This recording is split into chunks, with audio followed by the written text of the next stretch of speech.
This lecture begins chapter 5, which is all about how to determine the shape of a molecule, as well as whether or not a molecule is overall polar or not.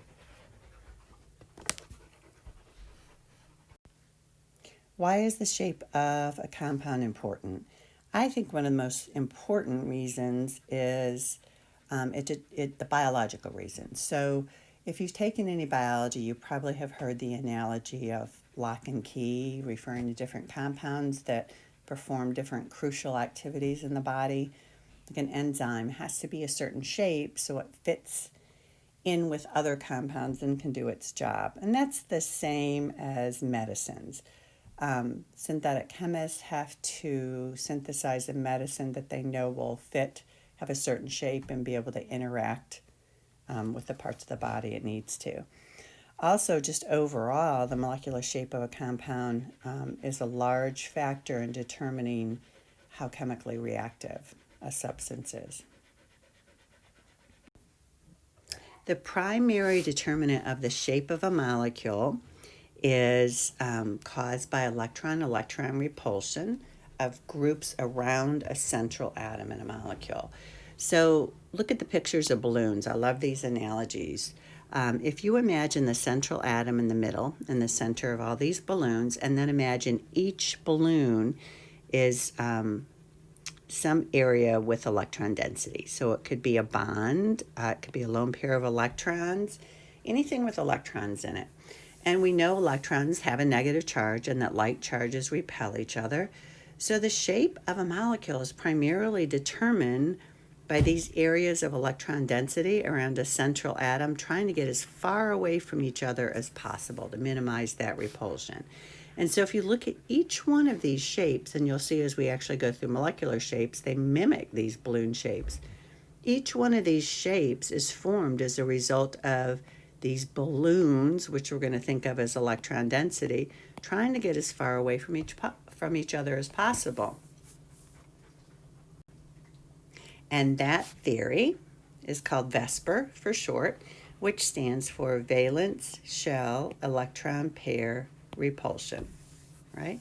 And we're going to be talking about what we call electron domains around the central atom of a compound. And those electron domains, areas of electron density, are which repel each other and try to get as far away from each other as possible.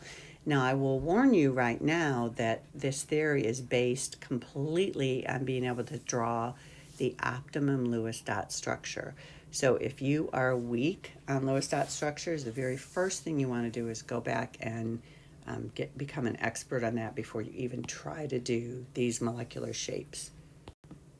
Okay, so an electron domain is an area, as I said, of electron density around the central atom. So looking at the figure here, if the central atom is A, how many areas of electron density would A have around it?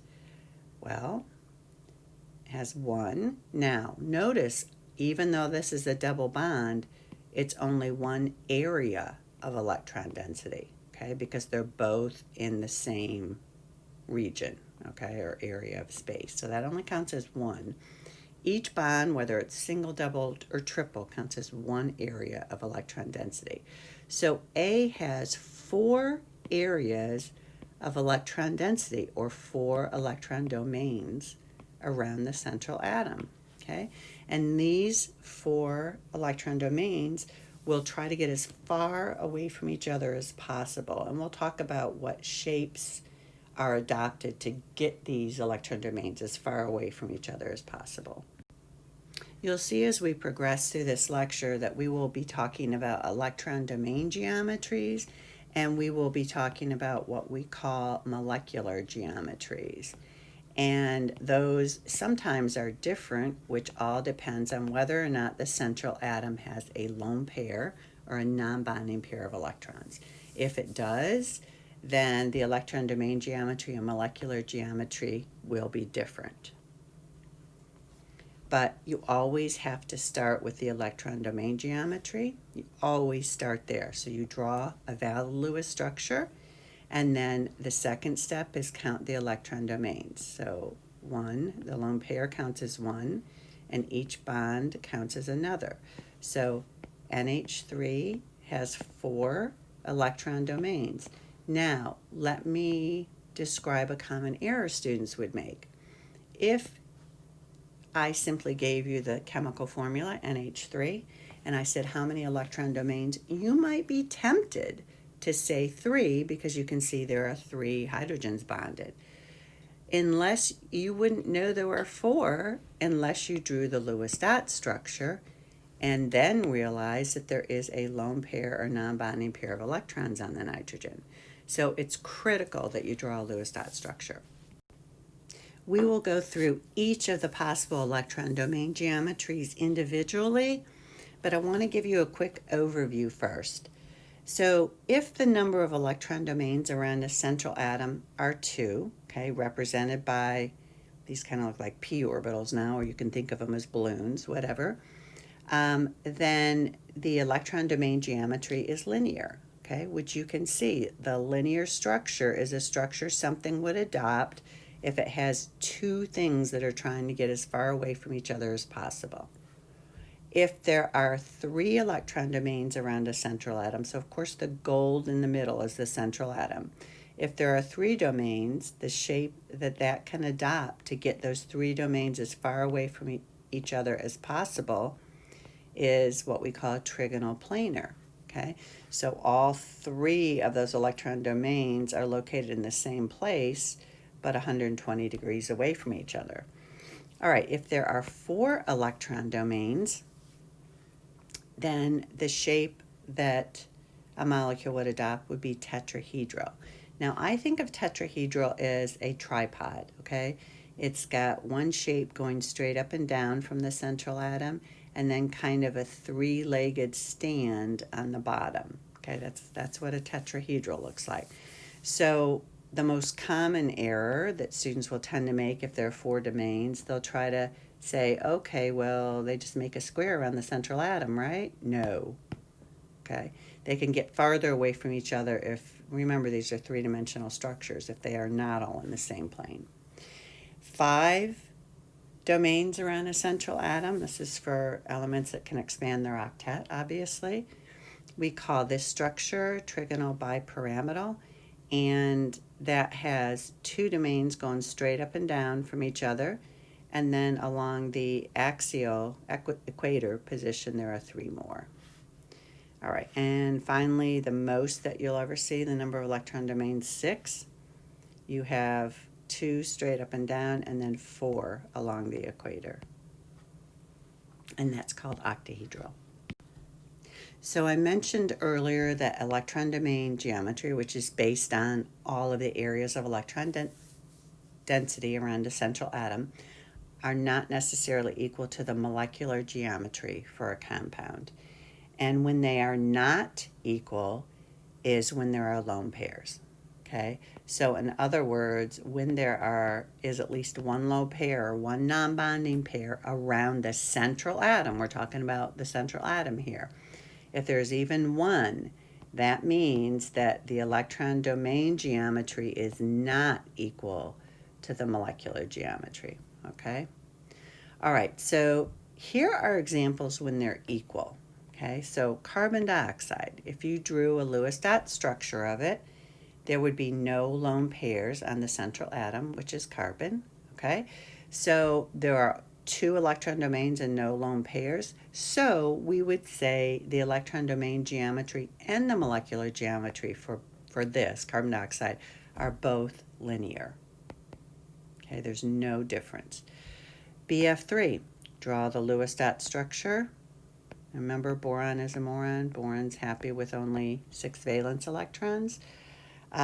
So has 3 areas of electron density around it, no lone pairs, and so that, if you happen to remember from the chart I showed, that's called trigonal planar. Carbon tetrachloride is a really good example of a tetrahedral structure with 4 electron domains and no lone pairs. PF5 is an example, phosphorus is, of an atom that can expand its octet, and so it adopts the trigonal bipyramidal structure. Sulfur hexafluoride, another atom that can easily expand its octet, and this would be the octahedral. All right, so as I mentioned before, ammonia, NH3, is an example of a molecule where the molecular geometry is different than the electron domain geometry, and that's because NH3 has a non-bonding pair on the central atom. So when you draw the Lewis dot structure for ammonia, you would see that it has 1, 2, 3, 4 regions of electron density. So that means that the electron domain geometry would be tetrahedral. If you go back to that chart, there are 4 areas of electron density. It's tetrahedral, and that's the one that I said is like a tripod to put your camera on. So you have one region straight up and down, and then you kind of have 3 on the bottom that make a tripod stand. Okay, so that's the electron domain geometry. Okay, so listen carefully. This is really, really important to understand. If you're asked for electron domain geometry, you go through what we just did. However, chemists tend to be more interested in molecular geometry. What does the actual molecule look like if I were to take like a scanning electron microscope of it? What is the shape of the actual molecule? Now, the non-bonding electrons are not going to show up in the shape of the actual molecule. They help determine the shape for sure, okay? They count as electron density, and they essentially push the other groups down. So they determined the overall angles and shape, but they don't show up. Think of snapping a picture of the molecule. They wouldn't show up in that. And so we're not going to call this molecular shape when you kind of cover up the lone pair. We're not going to call this molecular shape a tetrahedral, because all that shows up in that snapshot I told you to envision are the bonding atoms. And so the molecular shape in this case has a different name. If it's different, it has a different name. So this happens to be called, when you start with a tetrahedral, like we did, electron domain shape, and it changes so that there are only 3 bonding areas, then the molecular geometry is called trigonal pyramidal. All right, so we'll go through each of these one by one, but at this point I really just want you to understand when the electron domain geometry is different than the molecular geometry. All right, so let's go through them one at a time. As I said before, when you draw the Lewis dot structure, if there are only 2 areas, 2 regions of electron density, so I'm going to simplify that drawing for you, then it's linear, period. Okay, there are no lone pairs in the beryllium. Beryllium is another exception that's happy with only 4 valence electrons around it.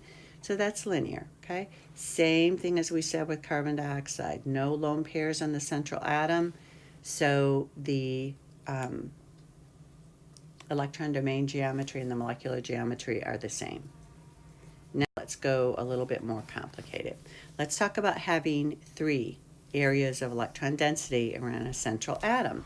For example, BF3. All right.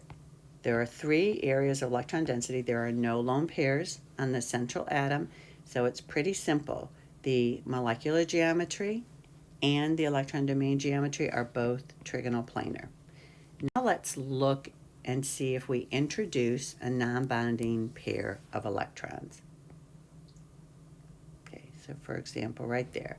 So if I asked you to tell me the electron domain shape and the molecular geometry shape of the nitrite ion. Okay, so I would give you a formula that would look like that. This is a slide you're going to have to listen very carefully to and possibly replay if you're confused, okay? So the first thing you would want to do is draw a Lewis dot structure. Remember the procedure. Count valence electrons. Nitrogen has 5. Each oxygen has 6. And there's a negative charge, so we add an extra valence electron. So there are 18 valence electrons. And so the Lewis dot structure that we would come up with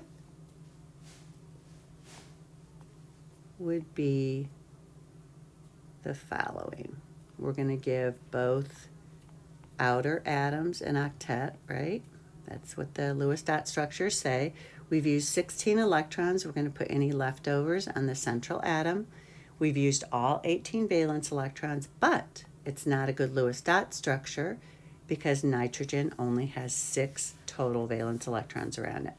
So that's when we start making double bonds. We're going to take 2 of these electrons and oxygen, use them to make a double bond between nitrogen and oxygen. Now we're all set. Okay, we still have used 18 electrons. All of the atoms have an octet. And I'm going to go ahead and place my formal charge. There's only a -1 on the single bonded oxygen, and the others are 0. So here is the accepted Lewis dot structure for the nitrite ion. How many regions of electron density are around the central atom? 1, 2, 3. So the electron domain geometry for this is still trigonal planar. Okay, there are 3 areas of electron density. Okay, so it is the electron domain geometry is trigonal planar. But what is the molecular shape? Okay, let me erase some of this. The molecular shape, again, imagine taking a snapshot of your Lewis dot structure, but ignoring the lone pair of electrons when you take that snapshot, okay? So I'm going to redraw it.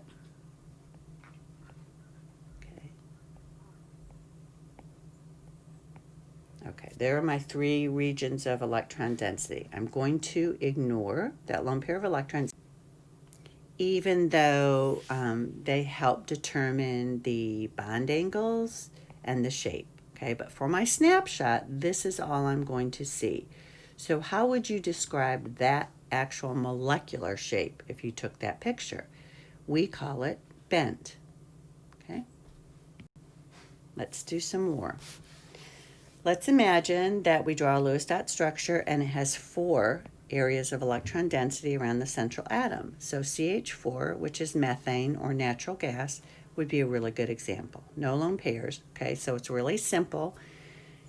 Hopefully you've got to memorize, okay? You're not going to have the chart on your test, that the geometry of this, the electron domain geometry and the molecular geometry are both tetrahedral. Now let's introduce some lone pairs and look at the variations in the molecular shape.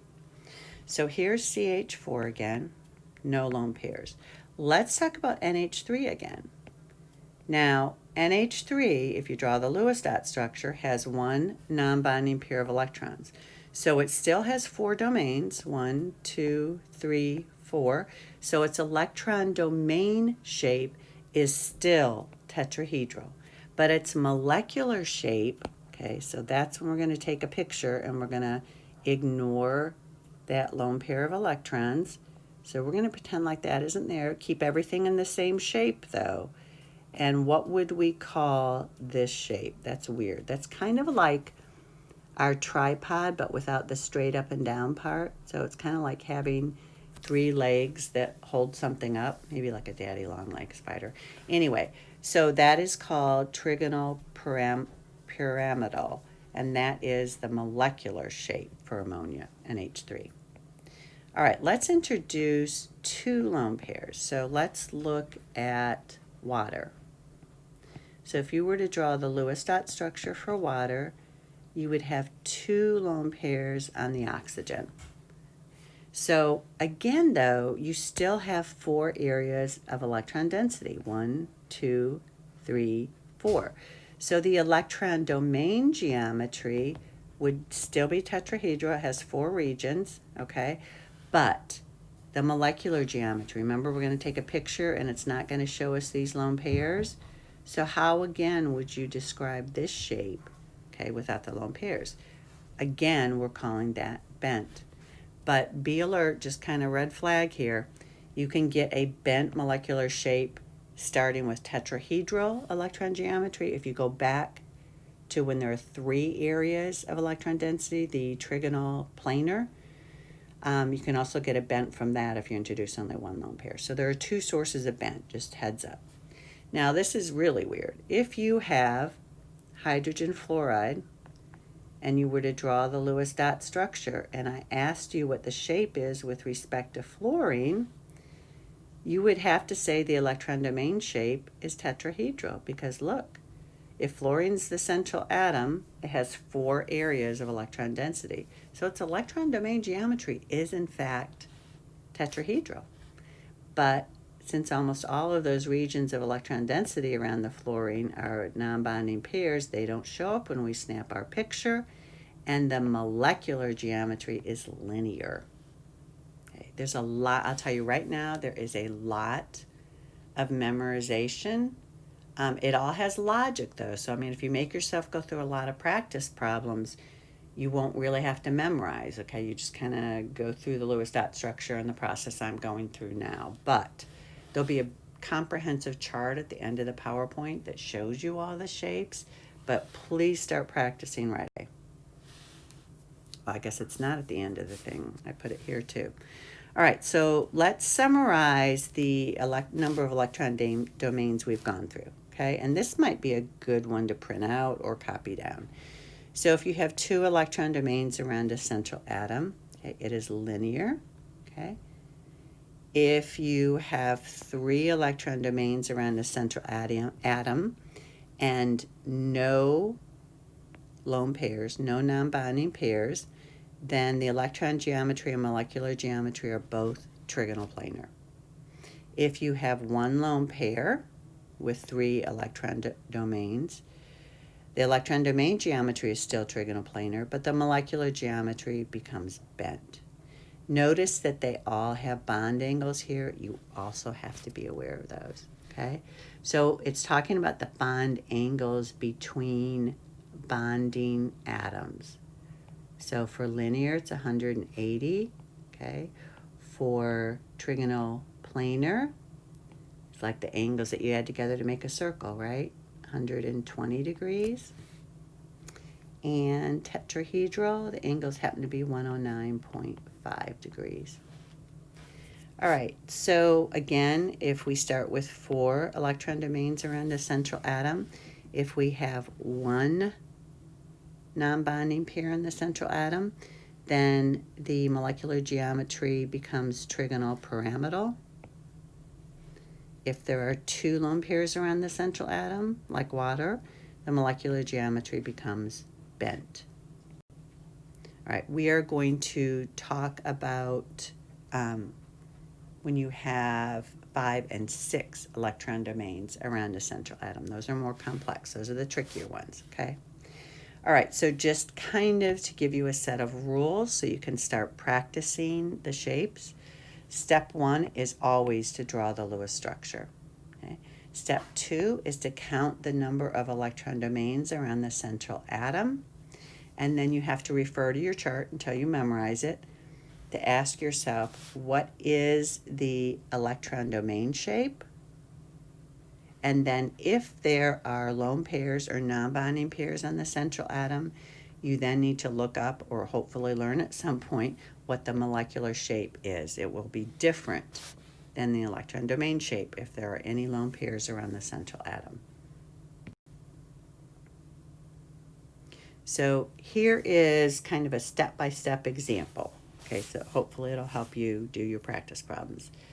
Let's say I gave you phosphorus trichloride. Again, step 1 is to draw the Lewis dot structure. Okay, so you're going to count total valence electrons. Okay, 26 valence electrons. And then you're going to start drawing your Lewis dot structure. And you would end up with this, and you would stop here, hopefully, because you've used all 26 valence electrons. Each atom has an octet, and each atom has a formal charge of 0. You can't get better than that in a Lewis dot structure, so you are all done. Now, step 2, count the number of electron domains around the central atom. 1, 2, 3, and 1 lone pair. So there are 4 electron domains, and so the electron domain geometry is tetrahedral. Now, because we do have one non-bonding pair on the central atom, the molecular shape, not the electron domain shape, the molecular shape is going to be different than tetrahedral. So then you just have to look at your chart or remember, okay, that when you get the molecular shape that you kind of blank out any lone pairs. And so what's left then is a shape that we call trigonal pyramidal. So that is the molecular shape. All right? So you should be able to now practice with electron domains 2 through 4. And now we're going to... All right, so if there are 5 electron domains, first of all, the electron domain shape that refers to is called bipyramidal, trigonal bipyramidal. And I'm going to show you why that is real quick. It might help you be able to draw it, remember how to draw it. So if you connect the equatorial atoms to the top, okay, and then also to the bottom, okay, you can see, hopefully, that you have a pyramid that the top half makes and another pyramid that the bottom half makes. Not sure if you can visualize that, but if I maybe if I color it in, hold on. So you have a pyramid on the top, okay, and you have another pyramid on the bottom. Hopefully I didn't just confuse you more. All right, so moving along. Trigonal bipyramidal is the electron domain shape. Now let's talk about the different molecular shapes we get when we introduce lone pairs of electrons. I do want to point out that the equatorial positions for these 3 atoms around a central atom experience life different than the atoms in the axial, the up and down positions, okay? They are, well, I'll go over it in a minute. It turns out that the atoms or lone pairs of electrons, whatever the electron density happens to be from, have more space if they are in the equatorial position. So remember, the angles between atoms in the equatorial position is 120 degrees, and the angle between an atom in the axial position with one in the equatorial is only 90 degrees, okay? So the axial atoms experience more crowding, and so if you have a choice, you're going to go in an equatorial position, okay? So just remember, equatorial position is favorable, there is more room. So if we introduce one non-bonding pair, so an example for that would be sulfur tetrafluoride. If you drew out the correct Lewis dot structure, and again, this shows the importance of Lewis dot structure. If you didn't do that, you might think there are only 4 regions of electron density, whereas you drew out the Lewis structure, you would realize there are actually 5 areas of electron density because there's a non-bonding pair. And so it starts out with trigonal bipyramidal electron domain geometry, okay? But when we take our snapshot picture of the compound, we are going to ignore that lone pair. And so I want you to imagine completely ignoring that lone pair. Now you got to leave the shape. That lone pair determine the shape and the angles, but you got to ignore it when you take your picture. What the heck do we have here? This is, at least it was for me, hard to visualize.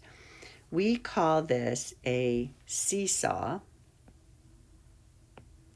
and it's like a teeter-totter. They don't have a lot of them anymore, but if you turn this whole structure 90 degrees, okay, and then you imagine that you're sitting on one end of the seesaw and your friend is sitting on the other end of the seesaw and you're going up and down, okay, that might help you visualize that as a seesaw, where the heck they got the name, okay?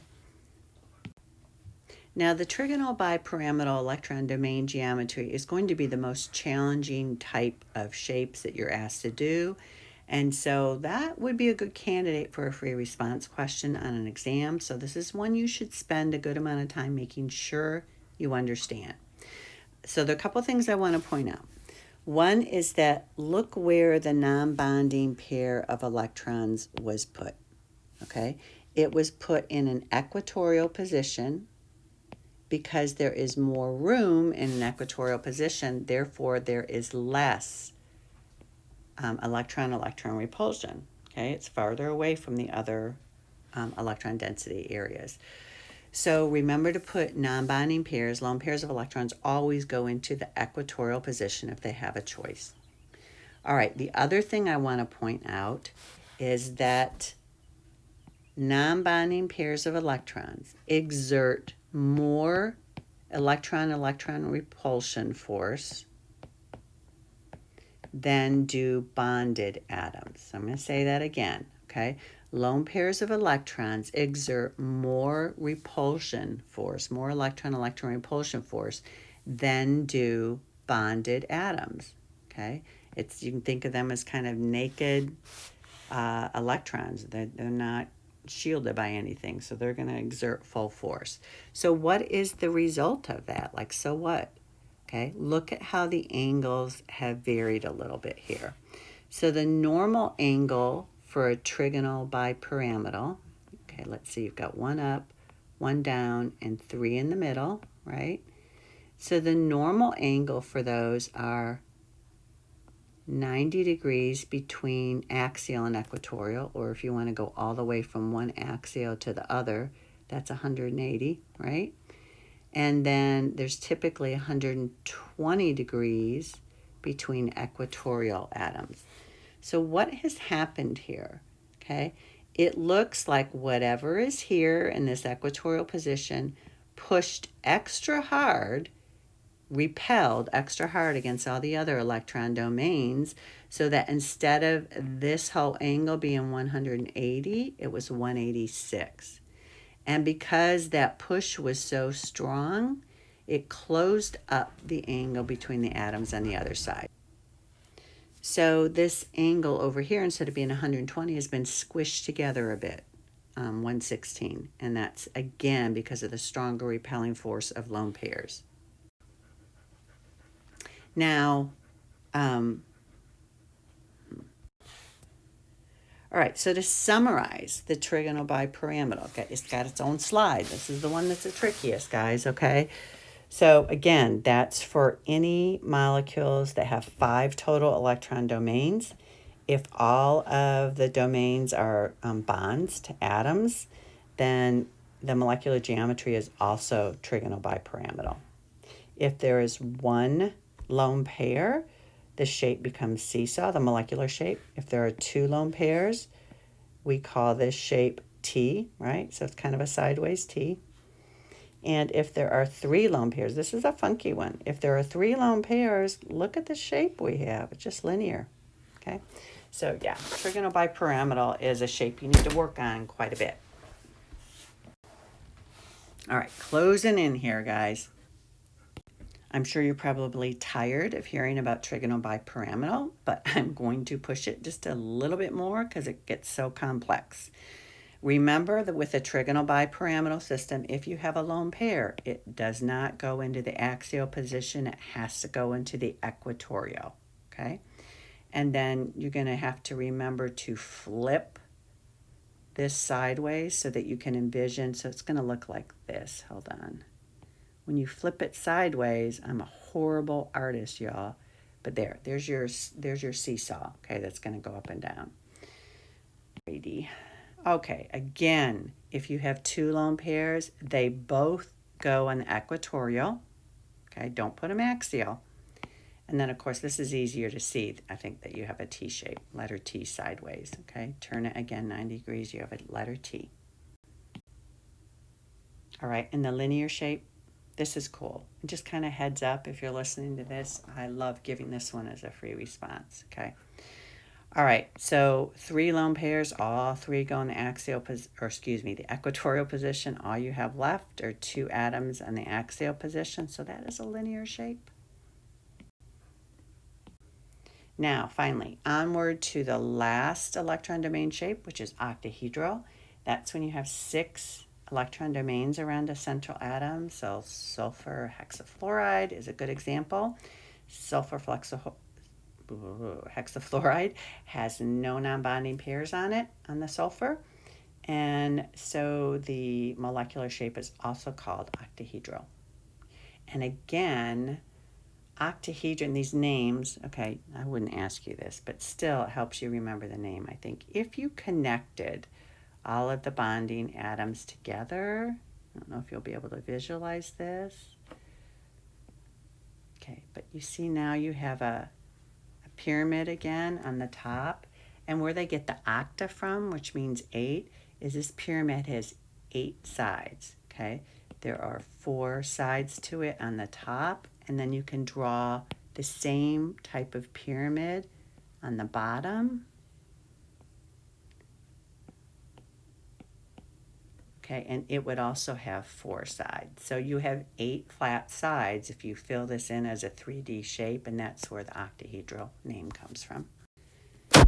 All right, so octahedral is a little bit easier than trigonal bipyramidal because all of the positions in an octahedral are equivalent. So even though it looks like we have 4 equatorial positions and 2 axial positions, if you were to rotate that in space, like rotate it by 90 degrees, you'd get the identical shape. So each of the 6 positions in an octahedral are identical. So regardless of where you put lone pairs, you're going to get the same shape, right?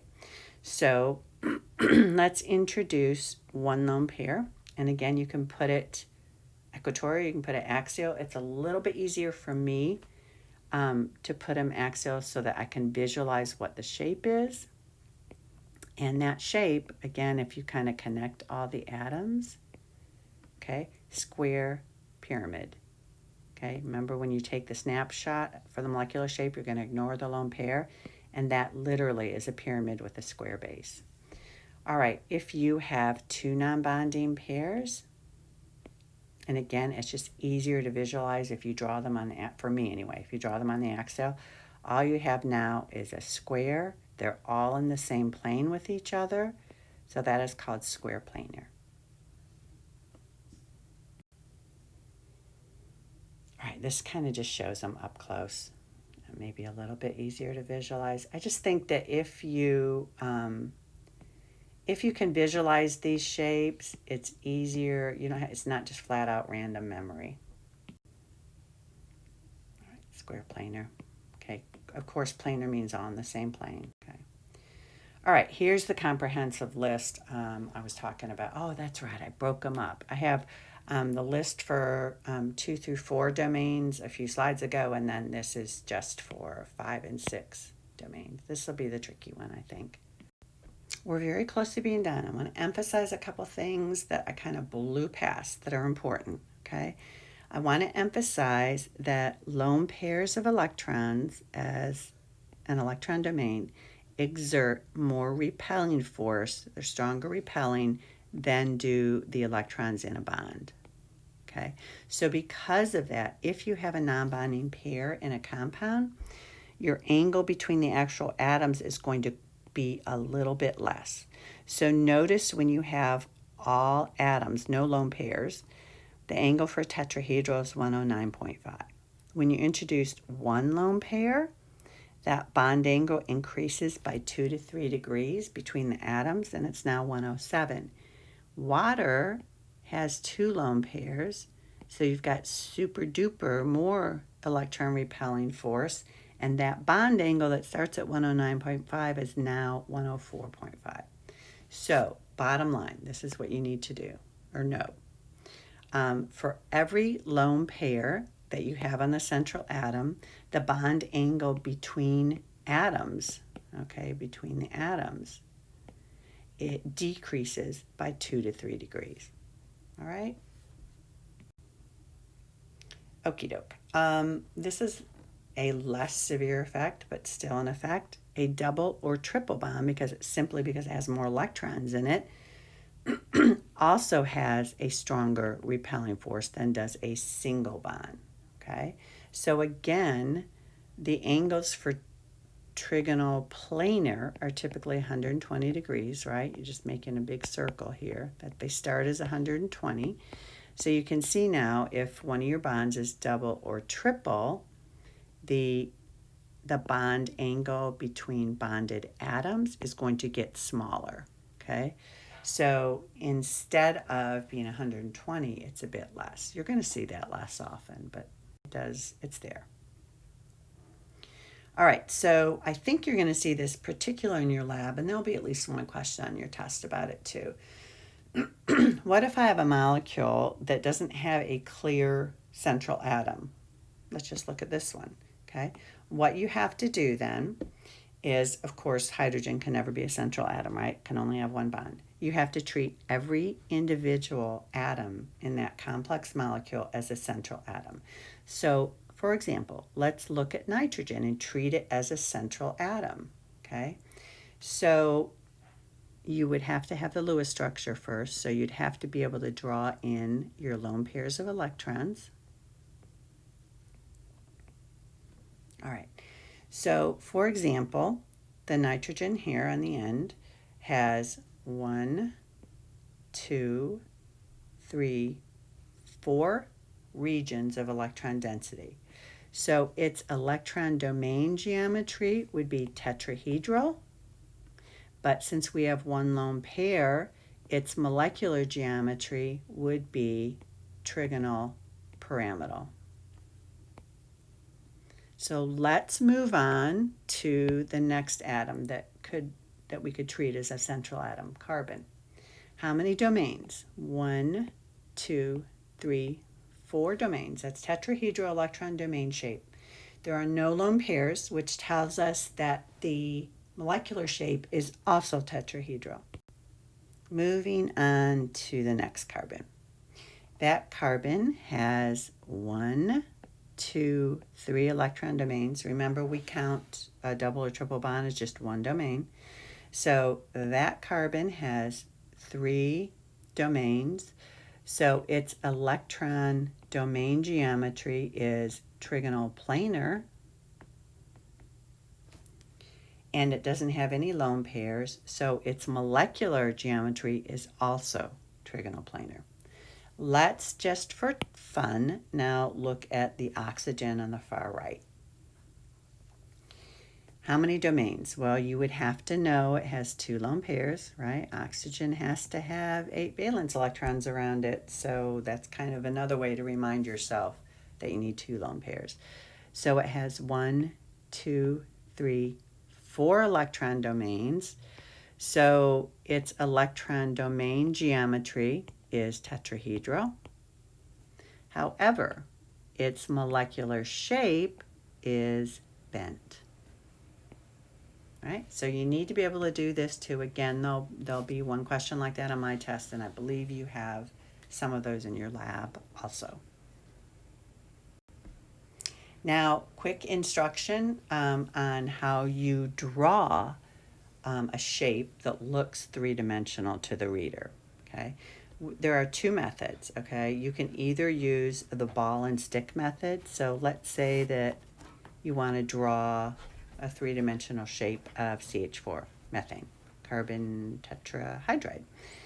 So you could either draw ball and stick, but you have to kind of use size as a perspective here. So the one in the back, you have to draw smaller, right? So you could either do that for a tetrahedral, or what chemists prefer doing is what we call the wedge and dotted line. And that's what you'll have to do in organic chemistry if you take that. So what we do in that case, I'm going to draw it over on the left side, is if elements are in the same plane as the paper, you just draw a solid line. All right, so we would do that. And if they're going back into the paper, we draw a dotted line. So I'm telling you that this hydrogen is kind of going away, somewhat away from you. And if the atom is coming out at you, we draw a wedge. All right. So you will have to draw some type of facsimile of a three-dimensional structure, so you might want to kind of get some practice with that too. So just to kind of give you the options of how you can present each type of shape in a 3D form, I've gone ahead and draw the wedge dotted line along with the ball and stick of all of these so you can get a little bit of practice.